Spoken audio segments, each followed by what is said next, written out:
Get ready to dive into a world where empires stand on the brink of war and terrible monsters tear at the fragile borderlands of men. The Adventurer-Conqueror King System Imperial Imprint, or as we like to call it, Acts 2, is now live on Kickstarter. Acts 2 is the new edition of the acclaimed best-selling fantasy role-playing game. You'll find everything you need to enjoy epic fantasy campaigns with a sweeping scope. Whether you want to crawl through dungeons, experiment with alchemy, crossbreed monsters, run a merchant emporium, raise an undead legion, or even conquer an empire, Acts 2 supports your playstyle. Acts 2 integrates experience point mechanics, making campaign activities a seamless part of the core gameplay loop. Your character levels up in new and exciting ways each time you play, adding massive replayability to each of your adventures. Acts 2 offers 18 character classes, 378 spells, new combat mechanics, and so much more. Support Acts 2 on Kickstarter today.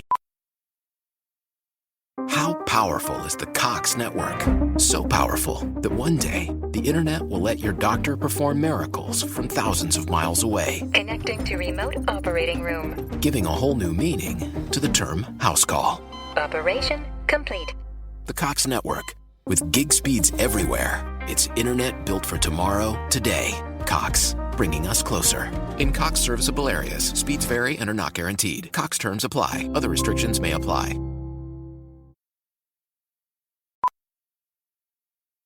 How powerful is the Cox network?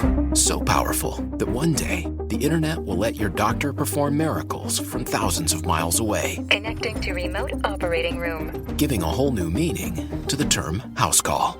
Operation complete. The Cox network. With gig speeds everywhere, it's internet built for tomorrow, today. Cox, bringing us closer. In Cox serviceable areas, speeds vary and are not guaranteed. Cox terms apply. Other restrictions may apply. All right, everybody. Hello and welcome to Dear Dungeon Daddy, Episode 2. So excited to have you guys here. We are going to introduce a new daddy that we've welcomed to the group today. But real quick, we'll just start with, to my right, I have Cade Bacchus playing Cade Bacchus. Cade, the knocked prone host. I am the general DM, yes. General DM. And then who else do we have? Our new dad. We have Danny. I play Kelric on the talk prone. I DM on the side. Yeah. You've DM'd for a long time. Yeah. Long time. A decade? A little less at this point? Probably only like 4 years of real DMing. Yeah, Danny's our side chick. Sidekick, side chick. Oh, sidekick, side chick, Kelric. Yeah, all the things. And then Mason is running late, so when he comes in, we'll try to make it. Oh, I got it. I'm the champion of Greyhaven. And we're good. Yes, we have Mason here. I'm the champion of Greyhaven. And cut. Okay. Cut. All right, so we'll get into it. We're excited to do a second episode. First episode went really good. People seem to really like it. Yeah. We actually were not planning to do a second episode this quickly. I asked people and polled for submissions. Was it today or yesterday? Today. Or yesterday. And today. And I got a lot. So we're like, okay, there's definitely demand. People seem to like it. We're super excited that you guys like it. Awesome. Yeah. We're gonna very excited. Put it together quick. Okay, so on to the first question. So our first question comes from Beardchester from Discord. General question. As a DM or a player, do you like set plot with an inevitable conclusion or a plot where the party's actions or choices can result in different endings? We will start with Cade. Yes. So this has been new for me for the second campaign of Knocked Prone. The first campaign of Knocked Prone, I did a lot of writing. I'm an English major, or at least an ex-English major. And so I was used to writing like 5-page papers. And that's what I did for sessions, because I was like, well, if the party goes down option A, and then I had a big list. Now what I do, because I choose life, is that I do tree graphs, like like the flow chart things where it like trees out, and I have a bunch of paths that have a ton of options on them. There has been, I think, one instance where the party has done something that has set off the course. I believe it was Alec, because of course it was. Yeah. Because I don't know what I'm doing. But it's been really effective. So honestly, it's like very like broad basic ideas where it's like, does the party go left, right, straight, or down? depending on the choice that they make, then they go in, certain, obviously it can vary greatly depending on the situation, but that's basically how I DM now. Okay, so not set plots. Not set is plots. the answer. Yes, so I do lots of different endings. Lots of different options. Danny, how about you? I prefer not set plots as well, but I will say sometimes you gotta read what your players want. Some players love the freedom and like to just bounce around and have fun and come up with whatever the heck they want to do. But some players will start to feel lost and they won't know what their goal is or things. And if I start to get the sense for like a significant portion of a session or like 2 sessions in a row, a semi-lost plot, I'll start to like throw a more set plot at them, which will still have like pivotal decision points. I wouldn't say like just set conclusion, but like a set like 1, 2, or 3 conclusion. Like my advice is stick with kind of free, but try to read your players. If they feel lost and their characters don't have any meaning, talk to them a little bit outside about their goals and then try to like build a path for them. Question for you, do you recycle those plots that you, like if a player misses a plot, will you go back to that plot, or is that like dead in the water? I make everything new. I don't recycle anything. Oh, snap. No, just kidding. You're better than me. I was gonna say. The crap. I'll bring things in from other campaigns, like because I just am so lazy. So as a DM, I do believe in like just using every tool. If the players don't know about what it is, recycle it, use it.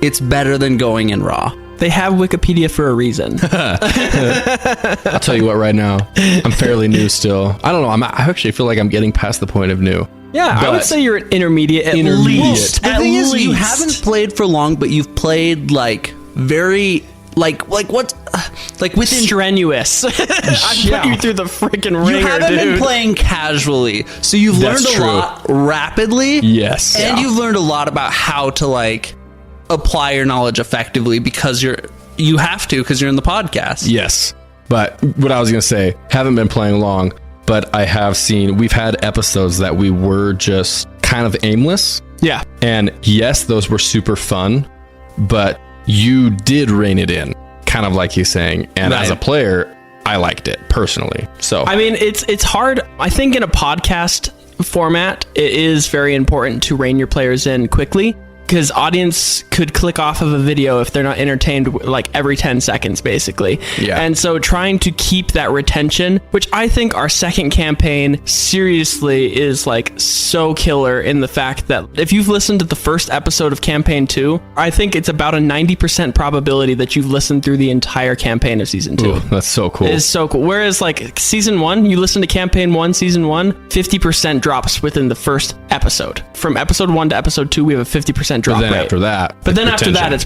pretty consistent. Well, that's more of a learning curve for you as a DM. And on the note of like you saying like you enjoyed it when they reined it in, even though you like kind of the freedom and the funniness, players switch a lot. At least based on my experience, I do. Players will like get sick of being railroaded, but then they'll like also get sick of having like no direction. So you kind of have to like balance it. Just continually read the room. I would have like 1 or 2 like big plots you could throw out at any moment if they're not finding their own. Yeah, that's my advice as a DM. Just keep like 1 or 2 pocket plots. I really like that. That's a great idea. It's great. Point of inspiration. By the time I decided that I'm gonna DM, I'm gonna be so ready. Yeah, dude. That's what this is. This is your Alec's trick. training right now. Okay, Mason's here. Hello, Mason. Can I get one? I'm the champion of Greyhaven. I'm the champion of Greyhaven. And cut it in. Hold on, let me make sure the sound is good. Now with 3 daddies to respond. This comes from Max from Coltrane Compositions. Hey, Max. A question that I always have. Any exercises, tricks, or tips for improving on the fly? I am an over-prepare kind of GM. I love more advice on how to minimize prep and be quicker on my toes. Let's start with Kate. I am a huge proponent of improv. I love improv. It's something that I've tried to improve between campaign 1 and campaign 2. The best way to improve your game from the very first session is to have not only a session 0, but what we did is we had a little improv party where we all got together. We were silly and did lots of like improv, like whose line is it anyway type games with one another, and we got to know each other's character names before the session. And we like, you could find a ton of little improv games that you could throw in at the beginning of every single one of your sessions, or you could do what we did and do like an entire montage of improv to get you to know each other's characters. Because little known fact, or maybe big known fact at this point, but Alec and Marissa, it was like pretty much one of their first times ever playing D&D, the first session of our game. I mean, it was like probably like the 4th or 5th for each of them, but like still relatively new characters, as well as Mason, Danny, Marissa, Brooklyn, and Alec knew of each other outside of the game, but weren't like at this like friendship level of like, can I role play? Can I truly get emotional and role play with these people? And I think that showing your vulnerability through something so silly as a game is huge. And being the DM of that game, be the silliest in the room. Don't be afraid to have the silliest NPC voices, because they might just make your characters want to roleplay more. I love it. Danny? Ooh, okay. This going a little bit more to like the technical side. I'm a huge fan of having a couple random generators available to yourself. Like, I've built a couple myself that I like. One's particularly like just that breeze over a character. Don't have like an overly complicated one that makes everything about an NPC and then you have to figure out how to adapt it to its world. I like having a couple big things I check, like, are they friendly or not friendly? Are they from this region or not from this region? And then like, you know, you can fill in the gaps like however you want from there. And that can introduce a lot of like, okay, I plan my main encounter, like my main pathway, a couple like random things that can happen through. And then the rest of it I'll kind of leave to that. Like, okay, they walk into this shop. Is he friendly or not friendly? Is he from here? Is he not here? What does he do? I don't know. He sells brooms, right? Like one of my favorite things I ever built was a broom shop. Was it a flying broom shop? No, it was just like, this guy was really into building the finest brooms ever. And my players like ate it up. And like, as a DM, like, I was just thinking of the first thing that came to my mind and thought it was stupid. But they loved that like this guy had spent so long like building the finest with the most rare elements in the world, the best broom that can be made, right? Like, sometimes that's just like the best kind of moments. So I'm a big fan of very simple generators. They give you like just a very like baseline to work with, and then you just fill in the rest. But that can be hard as a GM, especially if you're used to having things prepared. All right, so we have simple, we have silly, Mason. Yeah, so complex and crunchy. Basically. Where did you put it? I have blueprints for days. That was my answer. Is essentially like, if you over prepare as a DM, that can be a great thing. Being able to know what's going on, not just on this quest that they're on, but in the surrounding world, the town, what the nobility and shopkeepers and what people of note are nearby. Your players aren't always going to use this, so you don't want to like write a 10-page story for each NPC that you put in the city. Having multiple pathways that they can follow and planning out where those pathways will lead is much better. As well as, one thing I'll say as a DM, the illusion of choice. If you give your players, like, say you give them like 5 choices, they can actually do anything they want. They don't have to follow any of those 5 choices. But by giving them those, by reducing it to those 5 choices, your players have this, I call it an illusion, even though that makes it sound like you're tricking them. But they have this illusion of choice where rather than they feel like they've been railroaded or something like that, they choose what they do, but you still have a path and story planned for what they choose. And part of that is just understanding your players and what their motivations are, what they might like to do.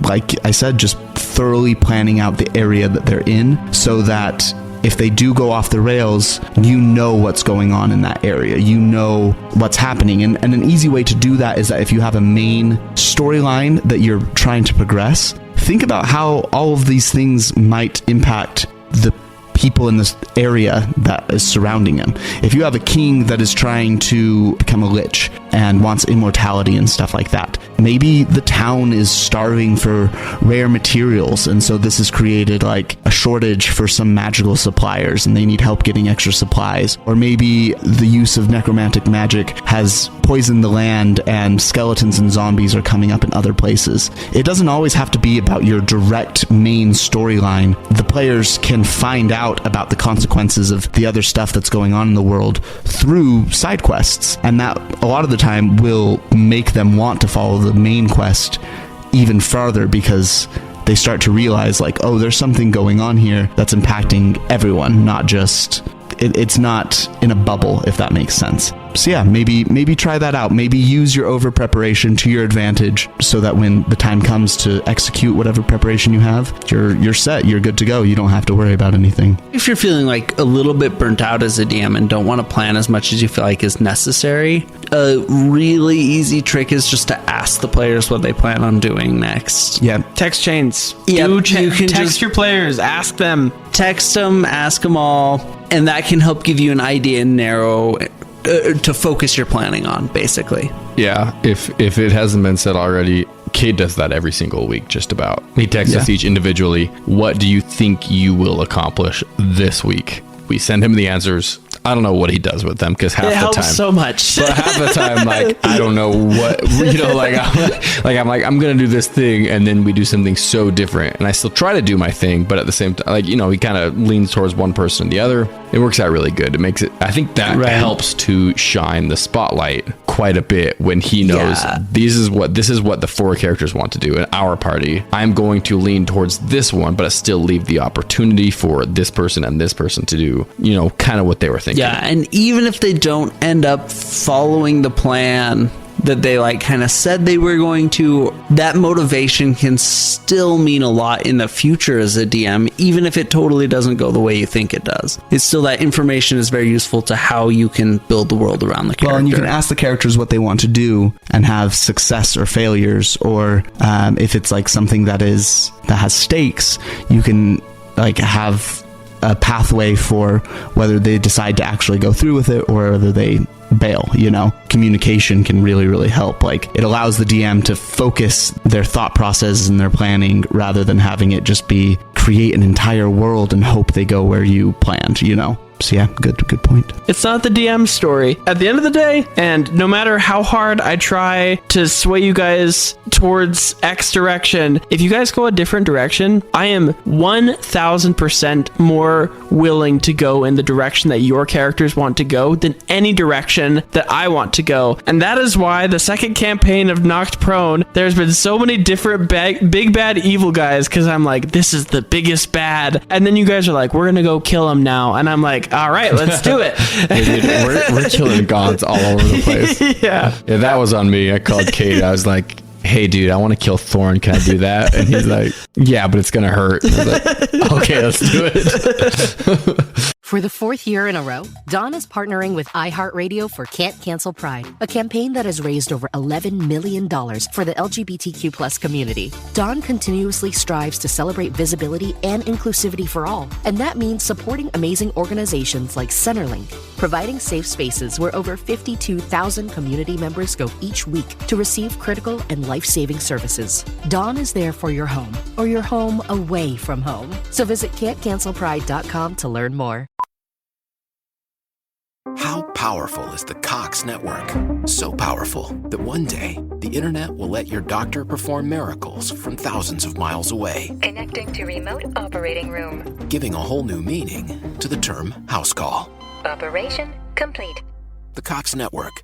With gig speeds everywhere, it's internet built for tomorrow, today. Cox, bringing us closer. In Cox serviceable areas, speeds vary and are not guaranteed. Cox terms apply. Other restrictions may apply. Okay, this comes from Trilos. I apologize if I said that wrong. Hey, from Trilos the is Discord. also from the Discord. Yeah. Yes, we have a ton of Discord submissions. Heck yeah. Okay. I have a horror story. Played with members formerly of the Knocked Prone Discord. Let's just emphasize on formerly. I confirmed with him that they are no longer part of it. Kid, let them go. Oh, I did? You did. Yes! One was a DM, and there was a moment I felt he cheated to try to deal damage to us who went to a high ledge. He had a fire giant throw a boulder at the ledge with disadvantage and got a nat 1. He stated it created a landslide that nearly killed our NPC help. Took our Warlock Bard to half health and did nothing to the giant himself, all off of a natural 1. Given I was using a potion of flying, I avoided the landslide, but I just felt that a nat 1 should not have done damage, even more so to 2 different people in the party. What are your thoughts? Let's start with Mason. Woo! So in my DMing style, I used to be similar. I used to take natural ones and like want to make them something dramatic that happened that caused, the battle to turn away from your favor. This is something that Kate and I have discussed, and we've decided that that's not entirely fair to the player, especially because sometimes the consequences that you can have are so dramatic that it can not just change the tide of battle, but completely lose it for you, especially for characters that are martial and make multiple attacks in one round. They're rolling the dice multiple times, and so they have a much greater chance of getting that natural 1, which if you're allowing to screw up the entire combat encounter, that player's probably not going to be pretty happy with the consequences you give them. So I used to be in the boat of causing natural 1s to be detrimental to your party. Now it's just a miss. I feel like doing that is just a little bit too punishing on the party, depending on your DMing style. The party already has it pretty rough. They don't need extra stuff adding to it. So I don't know. That's my 2 cents on the situation. Probably a little inappropriate of the DM to. So you would say that a natural 1 shouldn't result in helping that character hurt other people. Yes. Because in this situation, the enemy rolled a natural 1 and still hurt 2 of their characters. Yeah. Oh, so that wasn't a party member that rolled a natural 1. At least the way I'm understanding it, their enemy, a fire giant, threw. Let's see who was it. He threw a boulder at the ledge that the party was standing on and got a nat 1. Oh. It created a landslide that nearly killed their NPC and took their Warlock/Bard to half health and did nothing on detriment to the giant. In that situation, you're hurting someone else for a roll they didn't even make. If you are going to have punishments for natural 1s, at least have them affect the character that's rolling it. Yeah, the fire giant should have been I dropped the boulder on my own head. Yeah. If you're gonna do that, right? Yeah, dynamic situations are fun, but don't make them horribly detrimental, especially to half health. Right? That's hardcore. I know. 2 characters? That's pretty brutal. That's crazy. Yeah, I don't know what level they were at, but sorry, unless you're... No, I'm done. You're done. All right. And my now follow-up... we'll hear from Danny Denison.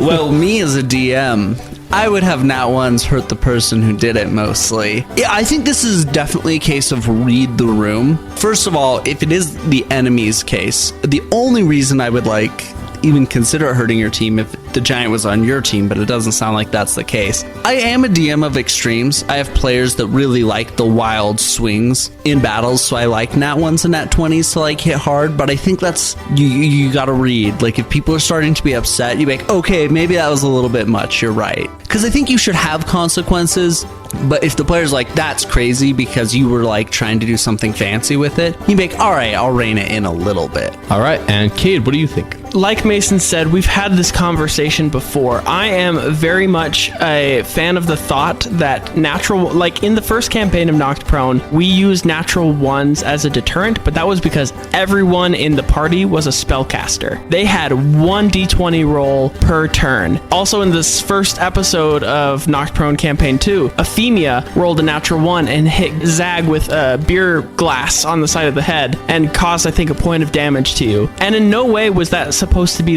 tide changing, but it was more supposed to be haha, you rolled a natural 1. I think in this case, the enemy rolling a natural 1 and still causing the players to take damage, this feels like very DM versus player mentality, and that is my problem with that's the reason I don't do the natural 1 thing anymore, because I want my players to feel like I'm on their team. So because you're the person who describes, okay, you rolled a natural 1, you hit yourself in the head with with your sword and take 4 damage. But the hard thing about that is like you have just caused your player's action to be taken away from them. They've taken damage, so you've double whammied them. But in this instance, it's a triple whammy because not only did the players take damage, the enemy didn't take damage, but the enemy rolled a natural 1. If I were DMing this session, the fire giant would have died.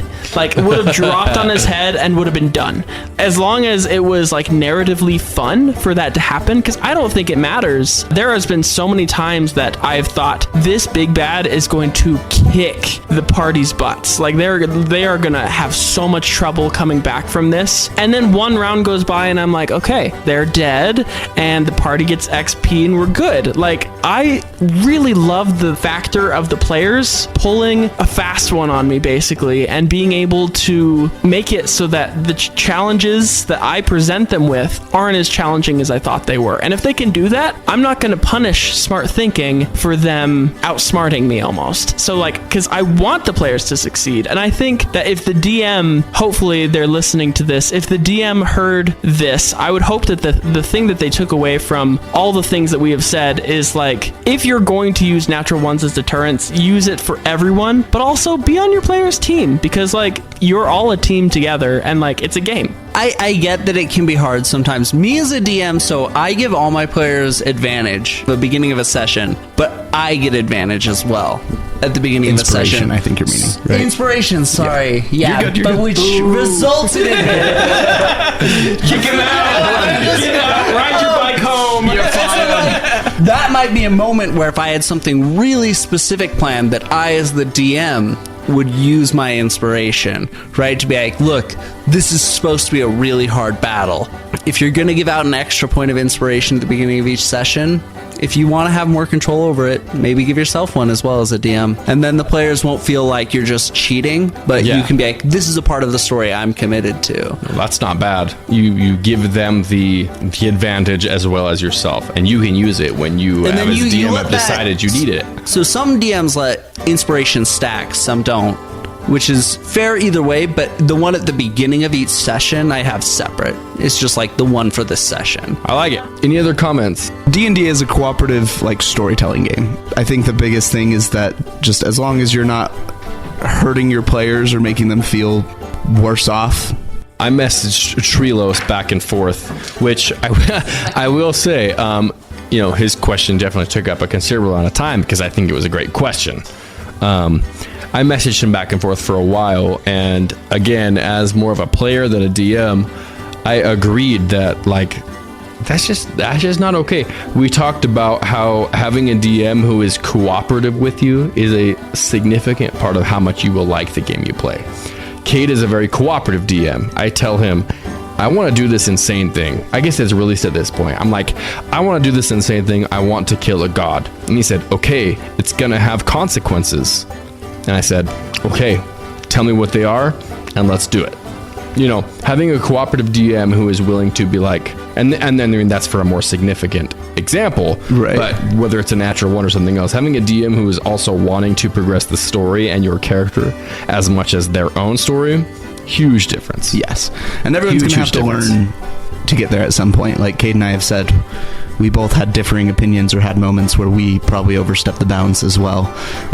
So if you have a DM that does this to you, maybe just talk it out with them and don't judge them too harshly. It's not like the end of the world. It's a learning opportunity. So do what me and Mason did and take a road trip the next week. It was awesome. Talk it through for 8 hours. We did a was it 2-hour road trip there and back? We did a 2-hour road trip and it was awesome. Next question, and this isn't as much as a question as more of a story of what had happened to this player, but I think it's interesting and worth commenting on.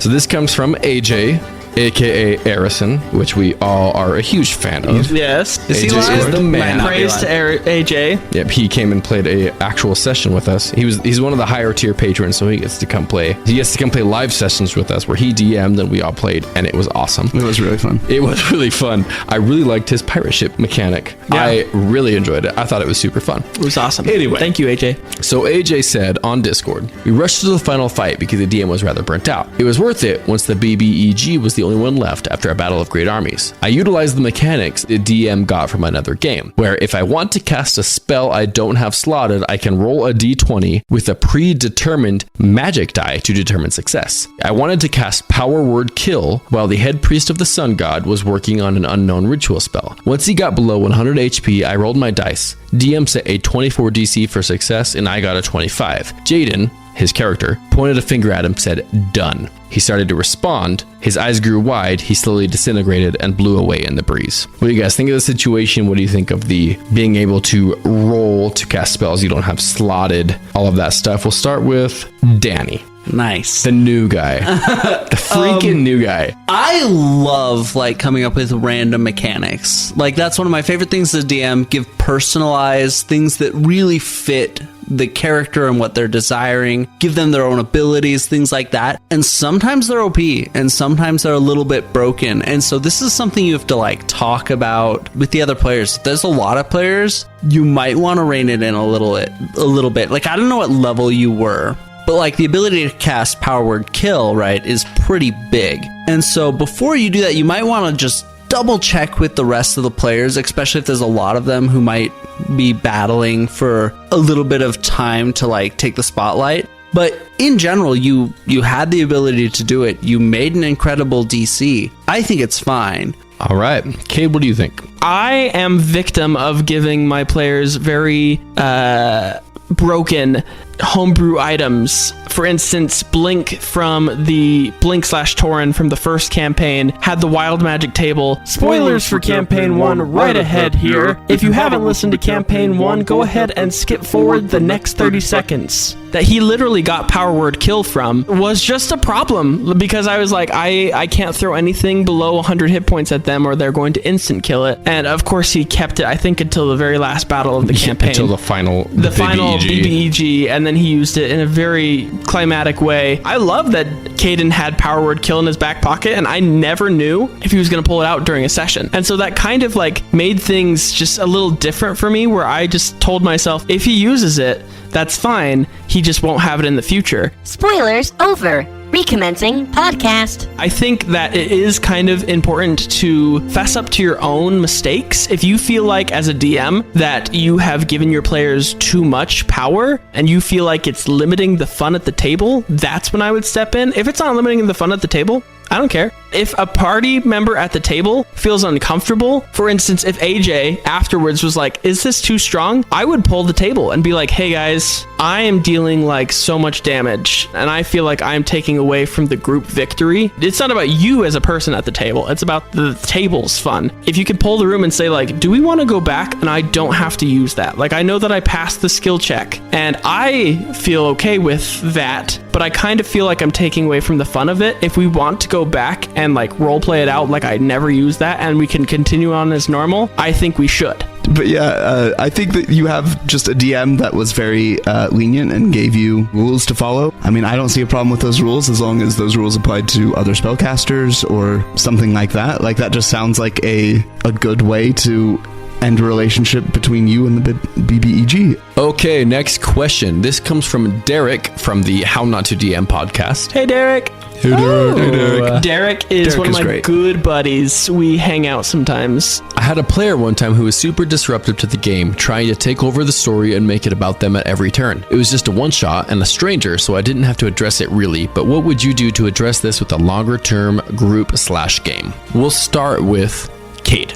It is so hard to have somebody like this because D&D is about learning to step up and step down. Step up meaning take your moments that are your moments for the spotlight, but knowing when to step back and let other people have their moments in the spotlight, which has been a really hard thing for me to learn as a player. Me as a DM, I try really hard to focus on character arcs and such. Personally, if this was me in this situation, I would have a conversation with the player. We've talked about the 15-minute break where it's everyone go downstairs, this person stay behind, and we're going to do a storyline session thing. And then as they stay behind, I'm like, hey, I see you. I understand that you want to be main character energy in this, but let me pose you with this. think about how awesome it would be if instead of you being the main character all the time, you were the main character some of the times, and you helped other people shine in the podcast or in the game, I guess. Because me personally, I don't like being the main character as much as I like being the support. I love being able to be like, hey, I cast haste on you. You're now going to deal 150 damage next round. Like, that is the coolest feeling versus like, oh, I do 2 Eldritch Blasts and I deal 20 damage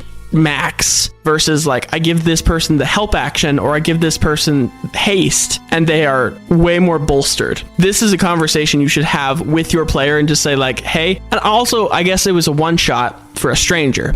So that's kind of hard to be like, hey, but at the same time, I think we said this in the last Dear Dungeon Daddy, this might be their only opportunity to play D&D either with you or with the players at your table. And I want everyone at that table to have the best experience with me as a DM possible. And so I would literally stop the session if this were happening and they were like trying to take over other people's storylines. I'd stop the session, say, we're going to take a little break. I would pull this player aside either downstairs or in like a non-confrontational way to try and make it so that they don't feel singled out and say, hey, I see your actions. I understand that like this is just a one shot and you want to be cool, but like everyone else wants that too. And like you would want to have fun if you were in XYZ player's shoes. All right, let's move to Mason. Especially if you're playing with strangers, it's difficult to determine their maturity level and to really expect anything in terms of maturity from strangers. But if it is a consistent thing, at that point, like Kate said, you just have to basically come out and tell them like D&D is collaborative storytelling. If you are taking up the spotlight the entire time, then other players will never get their chance to shine and the game won't be as fun for them. It can be an awkward thing to bring up because some people might take it personally, but at the same time, those are things that have to be established in a game for the game to actually be fun for everybody. If you have a player showboating the entire time, people are going to notice, people may not like it, people may not step up to take their moments as much as they would prefer to or they would without the show-offy player being there. For the player, they might just be excited. This might be a new experience for them and they are over-eagerly diving into it. A respectful but firm approach essentially to them, just saying this isn't all right, here is why being like it's just disrespectful to other players and stuff like that. And then you can even clarify saying like this doesn't change how I feel about you as a person, or this doesn't change that I want you in the group, it's just that we need to work on these behaviors essentially. Danny, what do you think? So I am a player who, in my early history in D&D, which I won't go over in detail, was not a great player. I had a hard time separating like roleplay versus people and like wanting a lot of like being able to constantly interact with things. So I feel like I stepped up too much.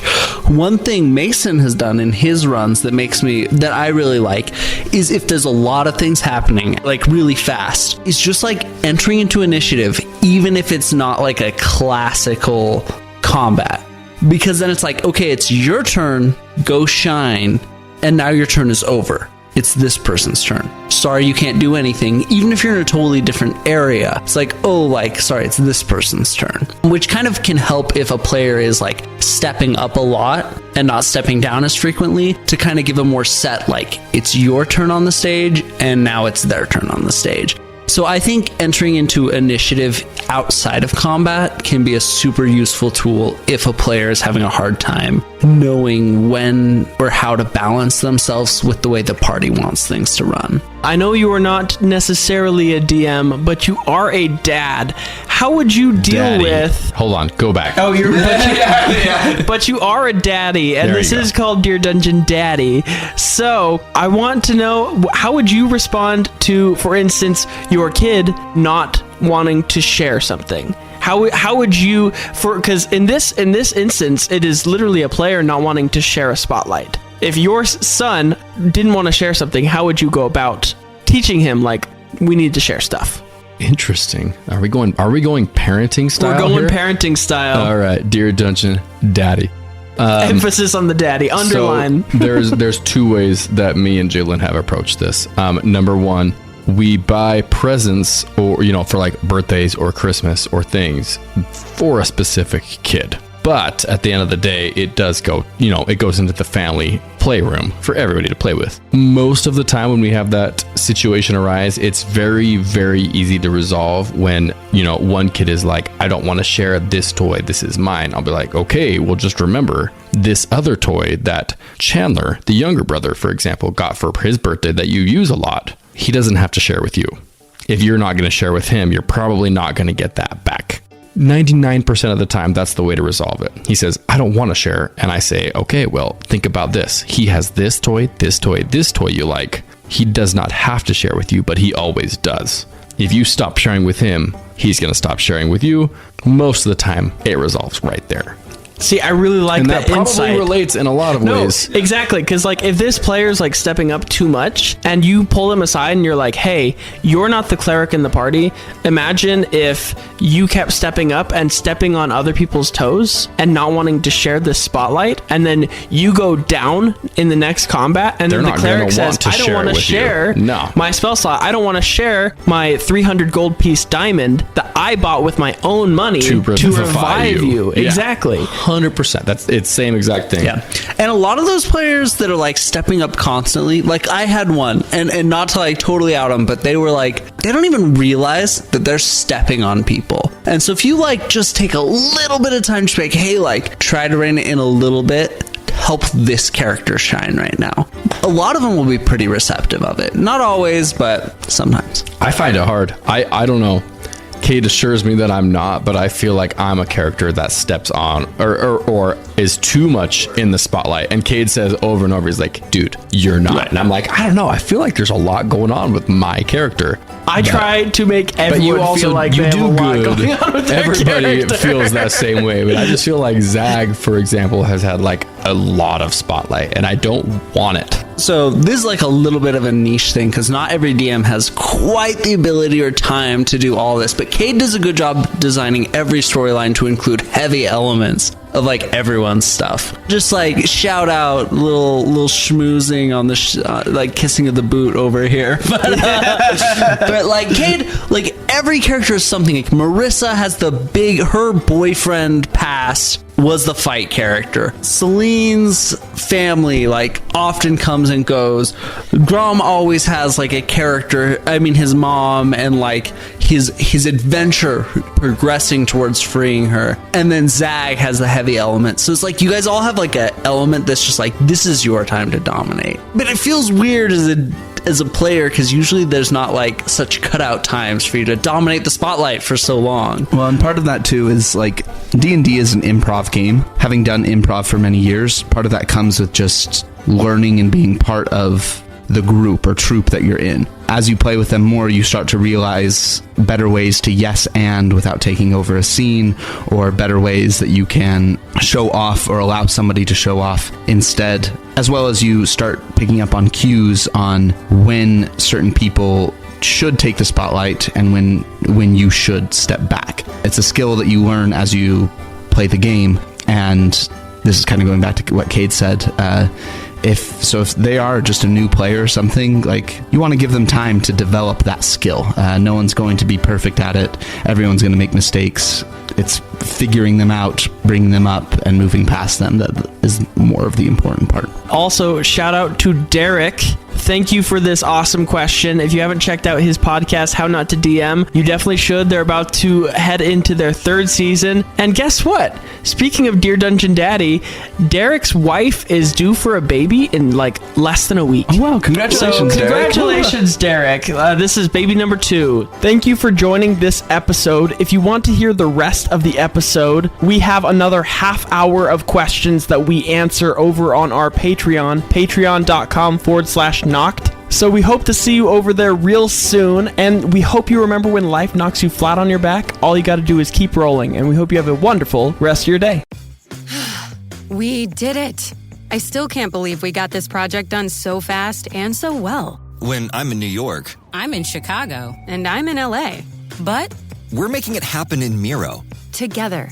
Our best work just happens faster on Miro's collaborative online whiteboard. No more scheduling meeting after meeting for work that could happen from anywhere. Whether it's getting design feedback here, mapping timelines here, or brainstorming next steps here. It all just happens on the Miro board. Exactly. And it's nice not having to wait an entire day to get sign-off from this guy. Hey! Well, it is true. See how Miro users save up to 80 hours every year by meeting less and doing more. Get on board at Miro.com. The first 3 boards are free, forever. That's Miro.com.